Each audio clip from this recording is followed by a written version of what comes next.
Tanah dulu tuh sudah dikali tanah tuh suruh hasilnya ngancak tanah itu dikeluarkan.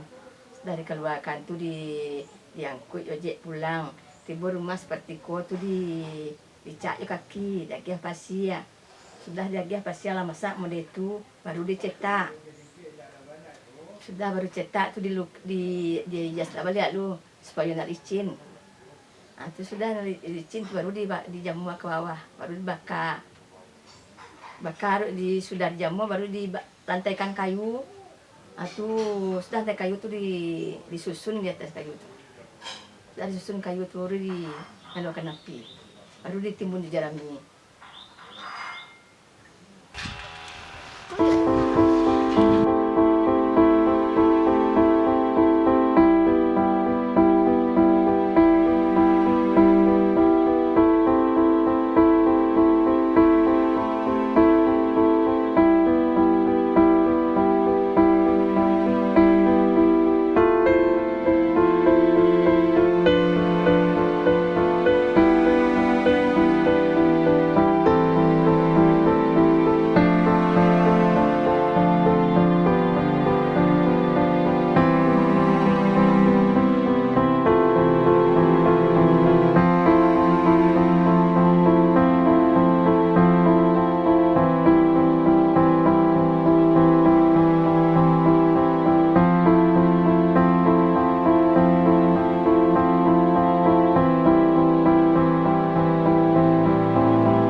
Ajak mulu tamat SD di rumah lah dia biasa yang bergerabah dulu sama mama. Kira-kira umur orang yang 13 tahun. Oh banyak bantuannya. Ada nama bantu cerek, ada nama bantu belangu, ada nama bantu periuk, ada nama bantu kuali. Cukup modelnya gue. Ukurannya cetakan. Kalau gadang cetakan, gadang lah belangu, gadang lah periuk. Kalau ada pesanan. Kalau tidak ada pesanan, buat jual dia sendiri.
Kalau di negeri orang tu lagi mahal jualan. Aku 25 sedangku. Aku nengketek ada 20 lah. Kadang 25. Kadang nama aku 50 lah. Lapeh aku pakai kumbuah kali tahu. Lapeh kalau buat sekapiang. Dia kampung, berbuah. Kalau jualan di siku, berpasangan. Di bawah tadi itu sepasang-pasang tuh kalau di Tungku nama mah 6.000 paling tinggi. Dia juga kalau memakai awak 2 kali makan jual 500. 100 pasang tiga. Jual 600 anak 1 pasang. Orang gonyo anak 6.000 sepasang berarti 600 peti 1 pasang 2 kali makan.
Kamelanjur kan tuh si Mira, anak Kamelanjur. Dari si Mira tuh adalah anak lain.